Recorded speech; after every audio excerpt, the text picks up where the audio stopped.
Paano nagsimula at lumawak ang karera ni Hayong An? Una, nagsimula bilang modelo, pumasok sa pag-arte. Bago naging aktres, nagtrabaho muna siya bilang modelo. Lumabas sa mga patalastas at promosyon. Opisyal siyang nagpasok sa pag-arte. Noong 2019, sa drama na Doctor Prisoner bilang si Na Yi-hyun. Pangalawa, unti-unting nakilala sa mga sikat na palabas. Naging bahagi siya ng maraming malalaking serye na nakatulong para makilala siya. Extraordinary Attorney Woo bilang ikakasal na babae. Duna bilang si Kim Jin-joo. The Trauma Code, Heroes on Call. Dito lalo siyang pinansin at naging mas kilala. Our Sticky Love, dito siya nanguna bilang pangunahing tauhan. Pangatlo, ang kanyang katangian na nagustuhan ng marami. Kilala siya sa malinis at natural na pagganap.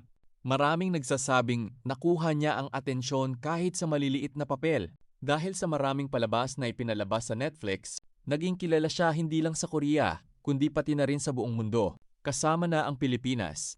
Sa madaling salita, nagsimula siya noong 2019 sa maliliit na papel, dahan-dahan na patunayan ang galing sa pag-arte. At sa pamamagitan ng mga sikat na palabas sa Netflix, lalo na ang The Trauma Code at Our Sticky Love, naging isa sa mga pinagkakatiwalaan at hinahangaan na aktres ng kanyang henerasyon.